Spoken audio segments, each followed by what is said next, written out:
Hello and welcome everyone to the 2020 Annual General Meeting of Oxfordshire Association for the Blind.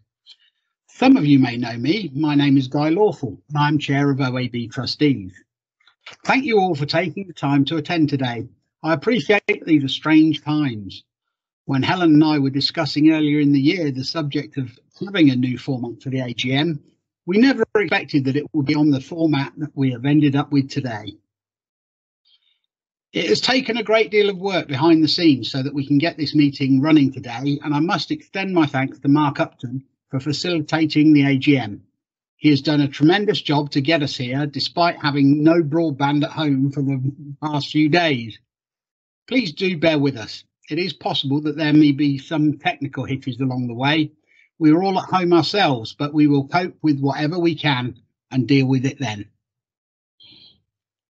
Apologies first off for saying that you will be mainly hearing from me today as chair of OAB, but we also have two other speakers addressing the meeting, Robin Birch in his role as treasurer and Helen Roseblade, our director. In terms of apologies for attendance of today's meeting, there will be a full list available with the minutes of the meeting. Our President, Professor Adrian Hill, has asked me to read out his report on his behalf today, although he may be with us in the audience. So here we go. This has been a hugely challenging year for OAB, with the many constraints on our delivering services due to the COVID-19 pandemic. I would therefore like to take the opportunity of thanking all of our great team of staff and volunteers, including the trustees, not only for maintaining the delivery of most of our services, but also for introducing a new and very much appreciated telephone befriending service. The latter having proved to be especially popular with many existing and new clients. I am particularly impressed that all this has been achieved by our staff team working from home under the exceptional guidance of our new director, Helen Roseblade. Helen joined us soon after the last AGM, and she has demonstrated considerable accomplishment and flexibility in circumstances that no one could have predicted in the short time that she has led the team. Of course, since lockdown, we have not been able to use the Camperley Resource Centre at our Bradbury Lodge headquarters, but we can assure everyone that this will reopen as soon as health and safety instructions permit. Many will recall that 7 years ago, the trustees set a very ambitious strategic plan which was to come to fruition in the year 2020. This was our part of the World Health Organization mission known as Vision 2020, which was aimed at reducing the disability from sight loss. I'm pleased to say that we achieved most of the objectives we set ourselves in 2013, and this was due to all the hard work of the staff team and our dedicated volunteers. A big thank you to all. Despite the constraints of COVID-19 and its severe funding implications, we shall soon be setting out our next 5-year plan of strategic objectives. But this will only be achievable if we have the resources with which to do it. The OAB needs around £300,000 a year to operate, and for this we rely on donations and legacies as well as grants from trust funds, each of which are in short supply during the present times of considerable financial constraint. I would like to take this opportunity to thank everyone who has given generously to keep us afloat through donations, legacies and grants. I ask you please to continue with your support for a very worthy service to all people in Oxfordshire who are blind or visually impaired. We can only exist with your support and generosity. I wish everyone an especially happy and successful year ahead. Many thanks to our President, Professor Adrian Hill, for his report. And now on to the 2019 minutes. I won't be reading out the minutes of the previous AGM held on the 10th of September 2019, but copies are available for you to view as part of this meeting. I'd like to conduct a vote on approval of these minutes as a true record of the meeting. Approval has been proposed by Leslie Rubies and seconded by Margaret Simpson. Please use the raise hand icon to indicate your approval of these minutes. I will now wait for Mark to let me know once he's finished the count. Okay, thanks everybody. Thanks, Guy. Thank you, Mark. So before I deliver my report as chair of OAB, there's a few thanks that are in order. Thanks go to my fellow trustees for their support over my first year as chair. I believe that we function together well as a board and executing our prime duty of being collectively responsible for the continued success of OAB. We strive to provide as much support and guidance as possible for Helen and the team, who are at the sharp end of delivering the services of which OAB is so proud.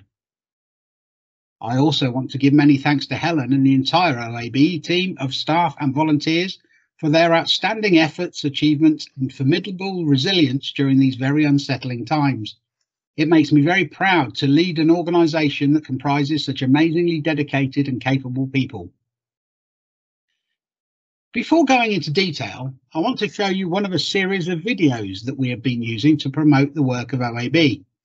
Initial filming on these took place a couple of years ago, with production being completed towards autumn 2019. Oxfordshire Association for the Blind has changed my life, and I couldn't be happier. Charity's done a great deal for me, they're terrific. Without them, I don't think I would have got this far. Oxfordshire Association for the Blind is the county charity for visually impaired people in Oxfordshire. It aims to enable visually impaired people to live as independently as possible. It can be an isolating world if you've got sight loss, but meeting people who have it too makes you feel that you're not alone. I've been registered blind for over 10 years, and the charity really helped me, particularly early on, providing sort of practical advice and support. We offer emotional support in the form of counselling, telephone support, equipment for sale and for loan, social groups so that people can meet other visually impaired people. We offer involvement in sports. I get to do sports with like other blind children. I like playing whistle cricket.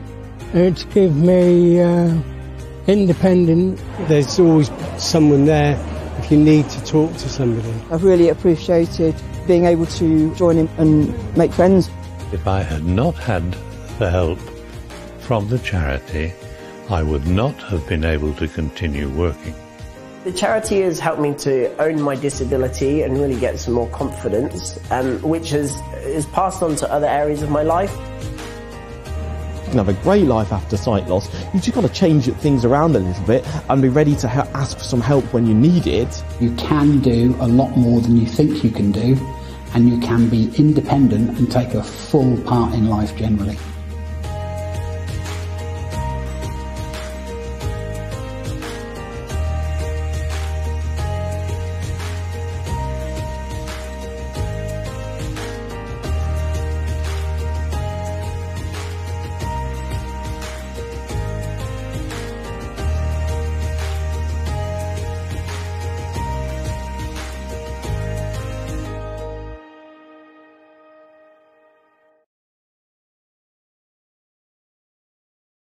That video is one of a series of 4, with the other 3 focusing on the individual stories of some OAB service users. They are all available on our website or on our YouTube channel. Many thanks go to Morgan Optometry for funding these, and to Bounce Video for filming and production. So on to the key events of this year. There have been a few changes in personnel during the year, which I shall briefly cover. I was elected as chair at the last AGM. At that meeting, David Waugh stepped down as both chair and as a trustee. Gurjeet Jutley, consultant ophthalmic surgeon at Oxford Eye Hospital, was elected as a new trustee. We appointed Helen Rosebraid as director, and Helen joined us in December 2019. The contracts of Nathan Tree, client advice officer, and Laura Finnis, Children and Young People's Coordinator and Volunteer Coordinator, have been made permanent.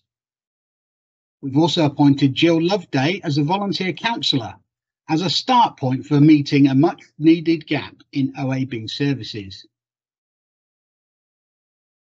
The COVID-19 pandemic has had a major impact on all aspects of the organisation, from funding to service delivery. It was especially affected our ability to deliver much needed face-to-face support to people who are living with sight loss in Oxfordshire. I'm very proud of the response from everyone involved at OAB to the increased challenges presented by COVID, and again would like to express my thanks to Helen, the staff and volunteers for their exceptional hard work under extreme circumstances. Many changes were needed in our approach. These include the closure of Bradbury Lodge to both staff and visitors, although depending on the prevailing conditions, we hope to be able to welcome visitors again sometime in 2021. While the office has been closed, all staff have been working their normal hours, but this has been undertaken from home. And in order to facilitate home working, a new cloud IT and phone system was researched and implemented. I'll leave the specifics of service delivery to Helen to report, but I would like to briefly note some of the work the OAB has undertaken. We conducted a major telephone contact and support project across our many service users as possible. We advised local authorities on some specific areas of their COVID planning. We've collaborated with and trained some of the staff of other organisations who were providing a COVID response in the community. This focused on the additional issues facing people living with sight loss during lockdown and when social distancing.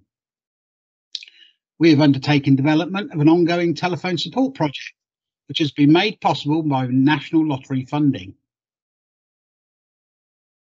Away from COVID, although still significantly impacted by it, we have explored and increased our usage of digital media as a communication tool. There is an ongoing revision of the OAB website. Take a look at www.oxeyes.org.uk and see what you think. We have a greatly increased presence on social media, and we use this to promote stories and activities from around Oxfordshire, as well as interesting articles from other organisations involved within the world of sight loss. We have made several appearances on local radio, both promoting our services and thanking our fabulous volunteers. We also produced an ad that ran on Jack FM, for which we won free airtime, and we'd like to play that now. Oxfordshire Association for the Blind has changed my life and I couldn't be happier. I get to do sports with other blind children.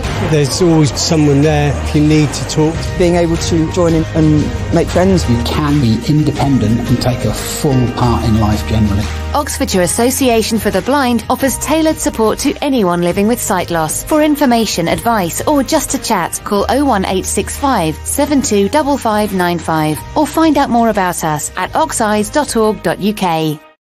Thanks, Mark. Okay. Moving on to funding, as everyone's aware, we can only continue to provide services if the funds are available to pay the underlying costs of the delivery. Staff at OAB have really gone all out to raise funds in addition to performing their day-to-day roles. Most are now involved in making written applications to trust funds, grant-making bodies and councils for greatly needed funding to continue our work. Many of these have borne fruit and we will continue along these lines where we can.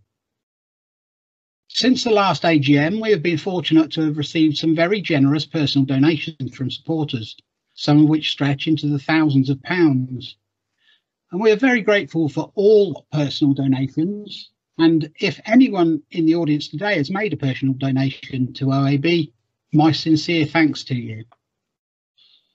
We have also been notified of several legacies for which we are thankful. For those who are unaware, these are sums very kindly left to us in someone's will when they pass away. If anyone here today would like information on how to arrange this, please contact a member of OAB staff. Notification of a legacy, though, is not the same as receipt of the funds. The money from legacies can take quite a while to arrive into the OAB account. As an example of this, OAB was informed of a major legacy in February 2019. This legacy involved the sale of a house and some shares. After much communication between OAB and the various solicitors involved, we are yet to receive any funds from this legacy, but look forward to doing so at some point. Unfortunately, all of the events that we had planned to take part in during 2020 have been cancelled or so significantly altered that it made it impossible for us to attend. These include Bike Oxford, the John Radcliffe Abseil, the On-Form Sculpture Exhibition, and the Oxford Open Doors Weekend. All of these were events where plans have been made to promote OAB, raise awareness and raise funds. Just to mention, there is one new way to donate to OAB. You may have seen this notified in our newsletter. It is now possible to donate by text.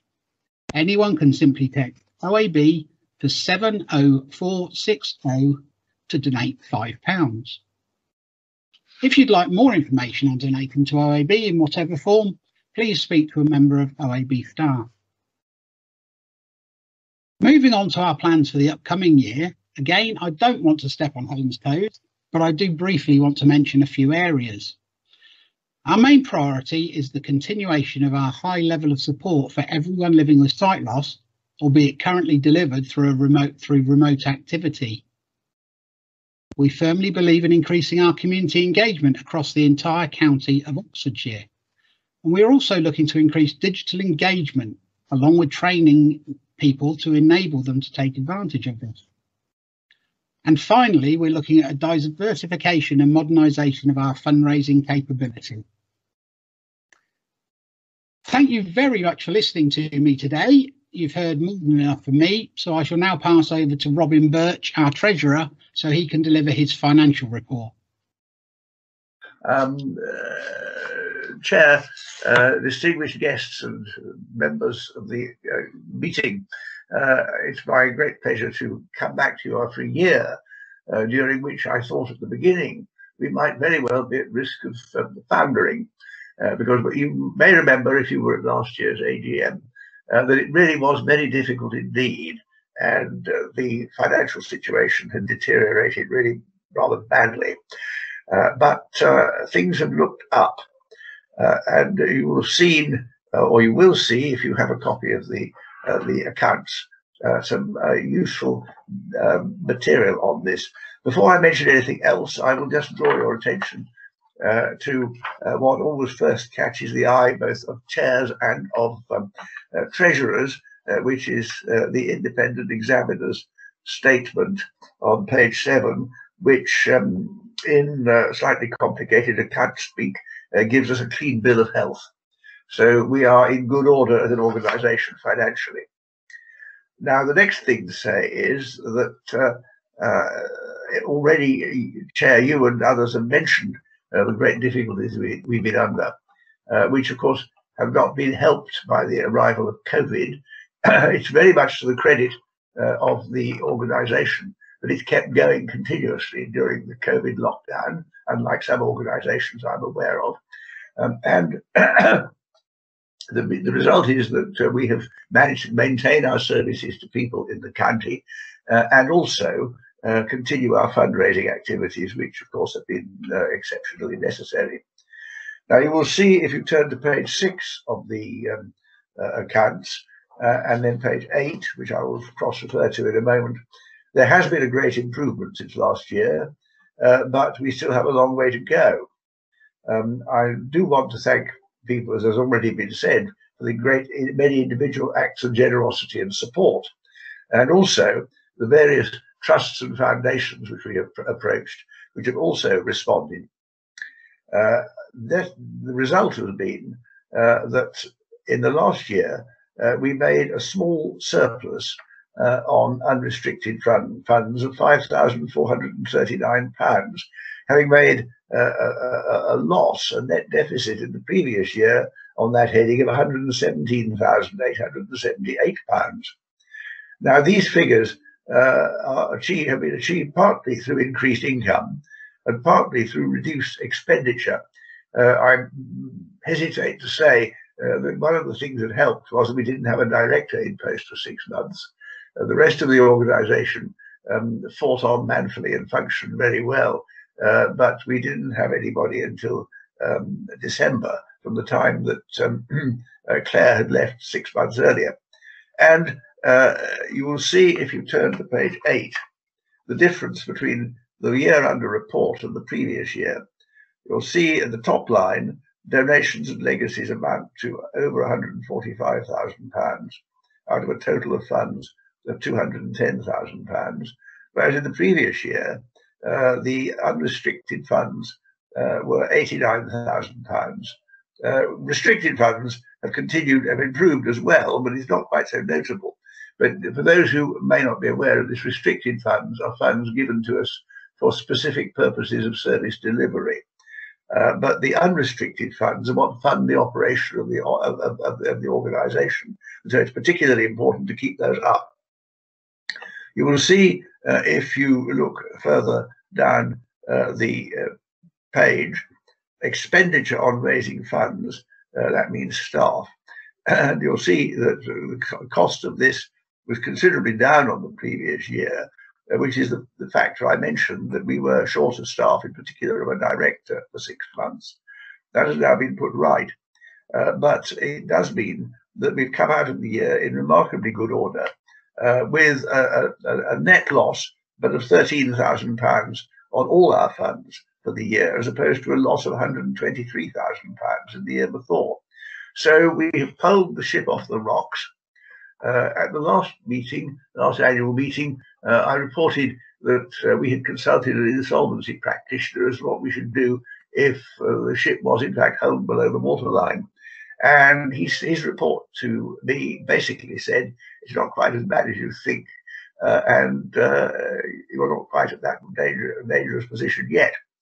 But a year ago, instead of having the 6 months reserves we ought to have in order to guarantee that we are adequately supported, we had just about 3 months. It is now 4 months. That doesn't sound a lot, but it represents a considerable net increase in the funding available. And so that is good news. But of course, there is much work to be done. I can tell you, leaping ahead, as it were, to what we will deal with next year, that so far we've acquired considerably more funds in the first 4 months of the year, 5 months of the year, sorry, than we had expected. And so we've made a good start on getting a full amount of money for the current year, although there's a lot of work to be done. I should say that although it should cost £300,000, as Adrian said, to run the organisation at full blast. We reckon to do a reasonable job on something over £200,000, in the region of £220,000 or £220,000. That is what we are currently aiming at. And so far, we've done well. And there's a considerable amount of fundraising to be done in the rest of the present year. But I think probably it would be better if I left to Helen to talk further about what's to be done there. But I would say that one of the unfortunate consequences of COVID has been that trusts are suddenly finding themselves under huge pressure to support very large numbers of voluntary organisations. So I think funds will be even harder to come by in the coming years than they have been in the past year. So be prepared for considerable effort and appeal on behalf of this charity for support from everybody who is able to give it. As has been said, we've got several legacies in the pipeline which should come to fruition and will help us when they do, but one should not rest too heavily on great expectations, and that's why we have worked very strictly in terms of what we have received. I would very much like to end by thanking once again all the staff and fellow trustees for all that's been done to advance the situation in the past year, and to say that the effort must not cease. We still have a long way to go. And last year, I made, if I remember, a surprisingly impassioned appeal to the members present for any support they could give directly to assist.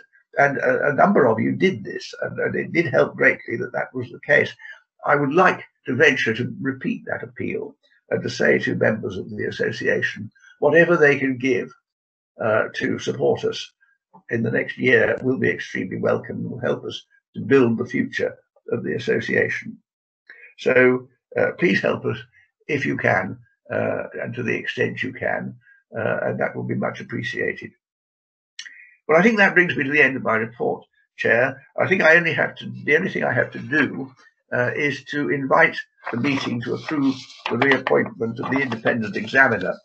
I can give you a testimonial to the independent examiner, Nicola Cadwallader, who has been doing a sterling job for us on this and is well worthy of reappointment. And I would hope that that would be acceptable to the meeting. And I believe that I have a proposer for her in the shape of Margaret Simpson, and that Leslie Rubies is in secondment of that. So may I put to the meeting that we, on the basis of Margaret's and Leslie's proposal and secondment, we should reappoint Nicola to be our external examiner for next year as well. Would people please raise their hands to signify that they are voting for this if they are? Thanks, Robin. Trying to raise my own hand and do it like this.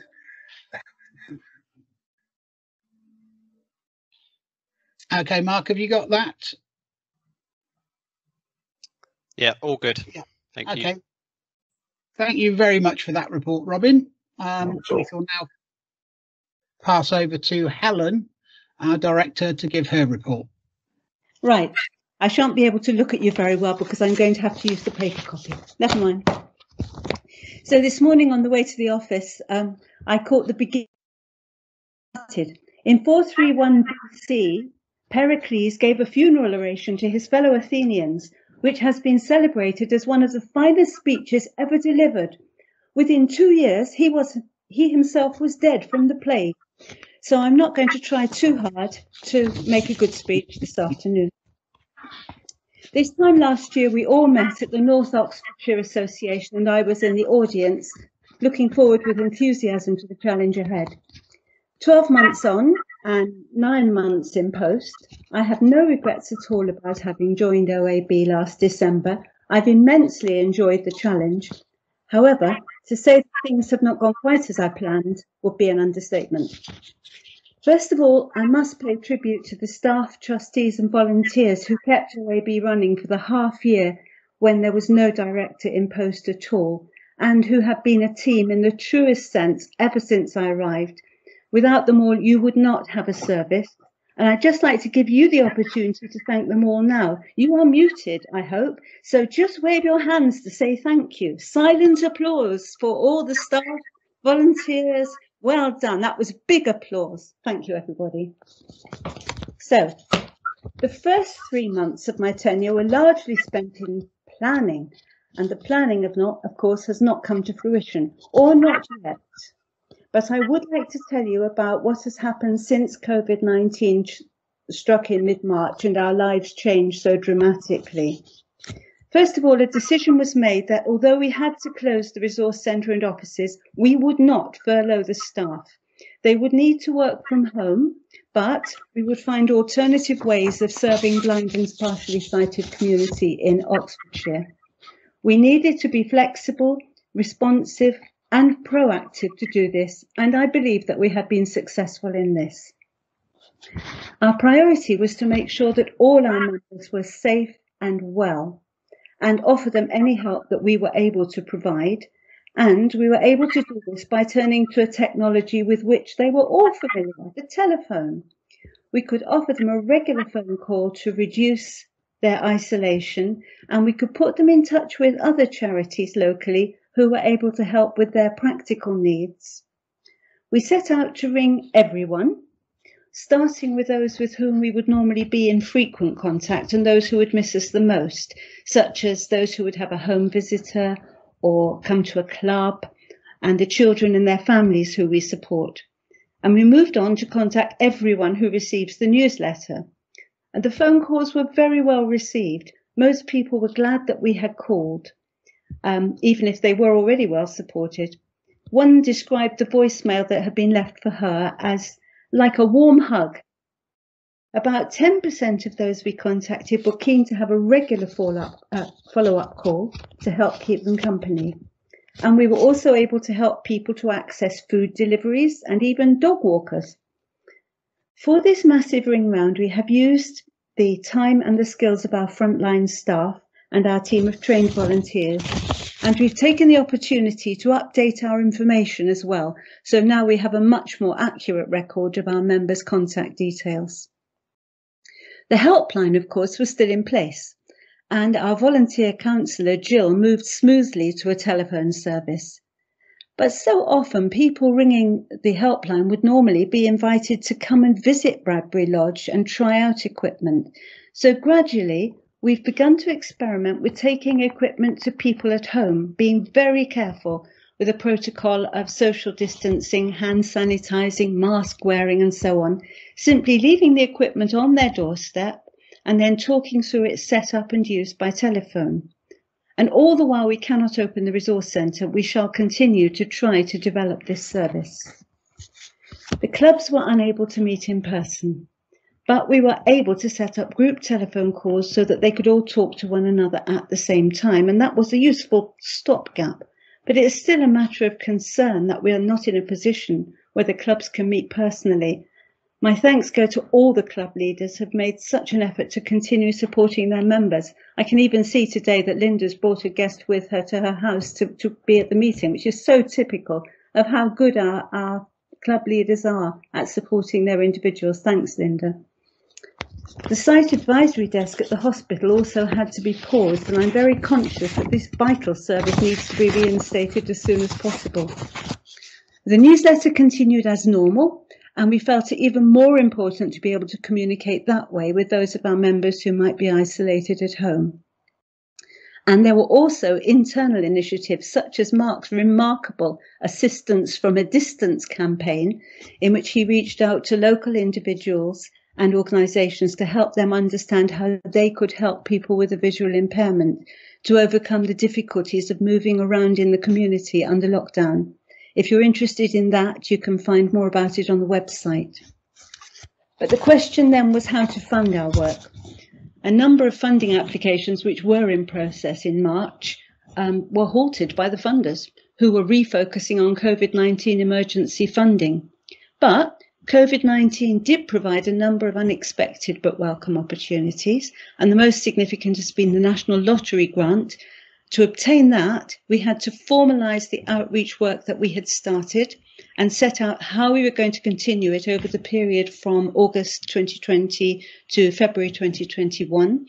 And the panels who reviewed our application were sufficiently impressed to agree to fully fund this work for that period and encourage us to apply for further funding to develop it afterwards.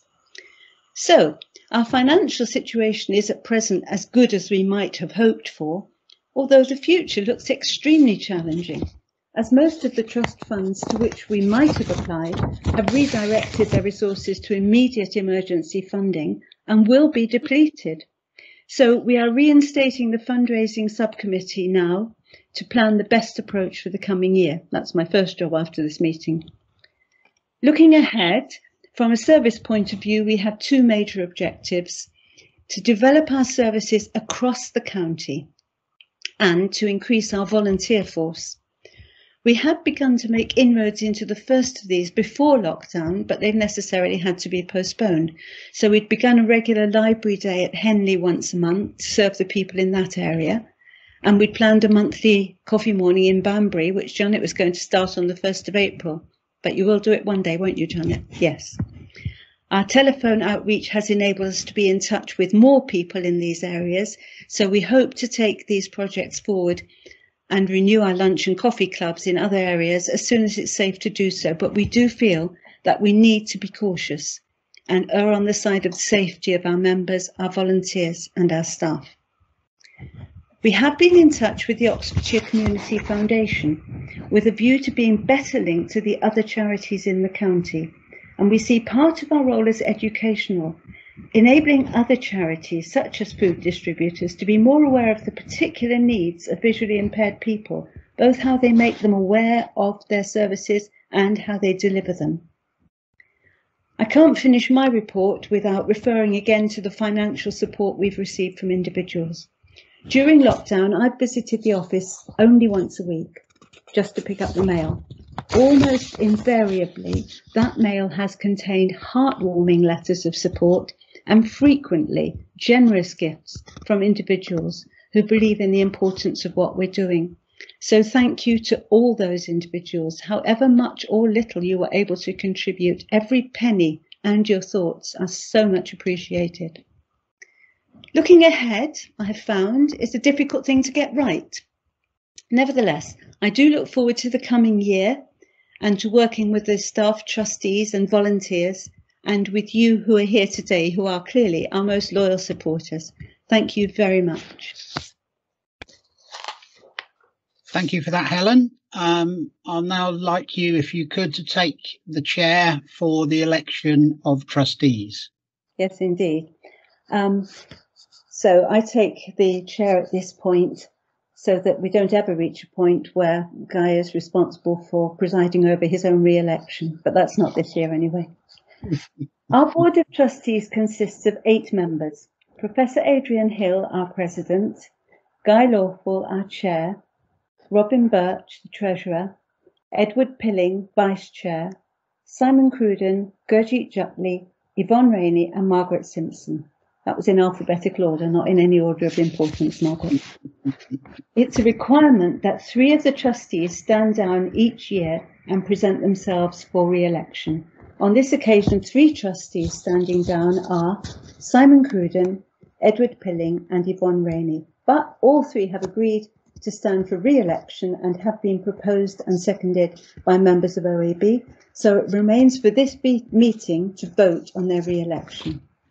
Simon Cruden has been proposed by Mary Sitch and seconded by Colin Cure. Could I ask those in favour of Simon being re-elected to either show their hand like this or to press the raise your hand button at the top of their screen? Those in favour of Simon being re-elected. Tell me when you've got an answer, Mark. Yeah, all good, thanks. Okay. Those against? Any abstentions? Thank you. Mark, is that carried? Yeah. Thank you. Fine, thank you. Edward Pilling. Colin Cure has proposed that Edward be re-elected and Mary Gregory has seconded that. Could you please show if you are in favour of Edward being re-elected to the committee? All right, Mark? Yeah, that's good, thank you. Those against? Any abstentions? Thank you, Mark. Is that carried? Yeah, that's fine. Thank you. And then Yvonne Rainey, who has been proposed by Mary Gregory, seconded by Mary Sitch. Those in favour of Yvonne being re-elected, please. Thank you. Those against? Any abstentions? Thank you. I can't see any hands abstaining or saying no. Mark, are all of those carried? That's all good, thank you. Thank you very much. The Board of Trustees therefore remains as it was, and I have pleasure in handing back to the Chair. Thank you for that, Helen. We now move on to any other business. Is there anything anybody wants to bring up at this point?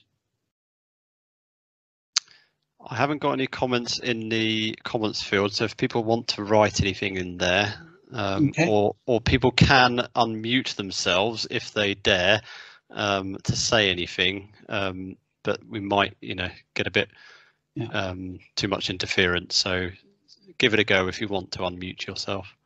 And if you have any questions to ask any of the trustees or staff. Can I ask a question? Oh, yep. Julian Bagwell here. We've obviously COVID's a very difficult time, and you've talked about really quite good news on the income front. Have you, and I know this is a very difficult question, have you got any idea of the financial position over the whole of the current financial year? Do you think we will be in surplus or will we be drawing further on reserves? Robin, would you mind taking that? Of course.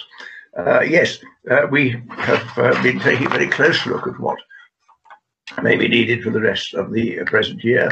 And we had a meeting of the Finance Committee followed by one of the board a few days ago, in which we took a view about incoming resources to date and what we needed to complete the year. And we, in broad terms, we've got about £103,000 in so far this year. And we reckon that we need about 100,000 on top of that. 201,000 is the figure we're looking at, but we would want to go a bit further than that, because our expectation is that expenditure will be something like 212,000 in the year. So there's quite a way to go, but that is work of 7 months. We've taken a specific view about how much we need to raise over that time. And I would not be too concerned about the possibility of achieving that. It's not the £300,000 of which Adrian spoke at the beginning, but it will be enough to enable us to do a good job. Does that help? So I'm still not clear. Are you forecasting a surplus or a reserve at the end of the year? I am forecasting that we will just about break even by the end of the year, okay. But that we should have 4 months reserves as part of that package that we get to. We'd like it to be 6 months. That is probably a little too much to achieve, unless the legacies all come in which case I suspect we shall do it. Okay, thank you. Thank you for that. Is there any other questions?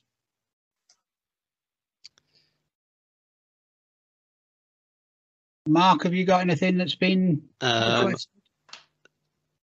We have a very nice comment from Margaret, which I will read out. I think we have another question here. Hang on a minute. So a nice comment from Margaret saying 3 very clear and positive reports. I'm very proud to be able to continue to support OAB, which is very nice. Thank you very much, Margaret. Okay, and so I've got a question here from Annette and Lottie, which says, would it be possible to think about using Zoom or Microsoft Teams to contact each other, library, book clubs or other interest groups, visual museums, talks or coffee mornings, etc.? I can sort of half answer that and say we're looking at different ways.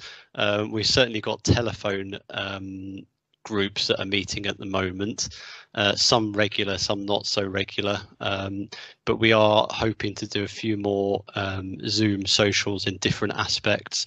One of our difficulties is we haven't got a huge take up on Zoom or Teams or online, so that's one of our challenges, is to actually get more people on board.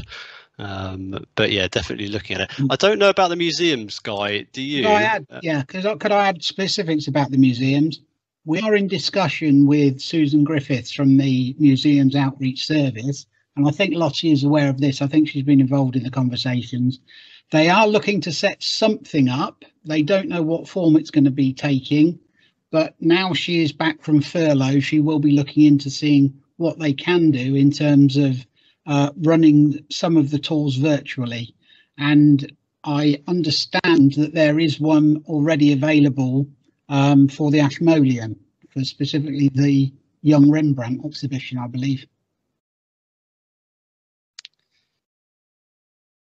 So does that answer the question? Oh yeah, we got a comment saying thanks. I think it's just cut off on my screen. So. Okay. Yeah, it says lovely thanks from Annette and Lottie.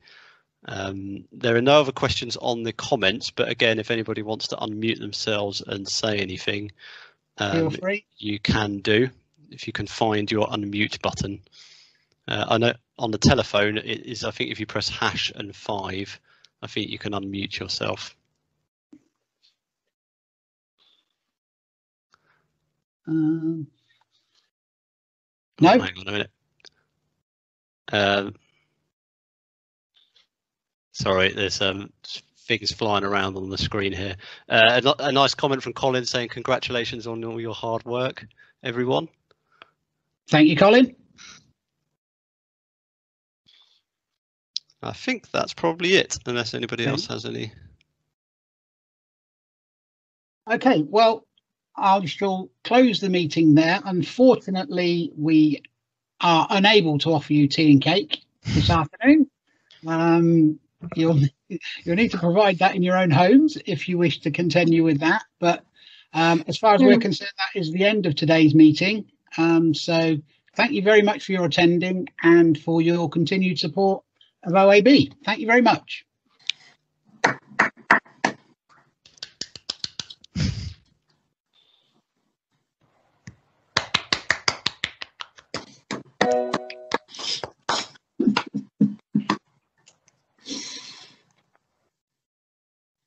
Thank you, everyone. It's been an excellent year. Thank you.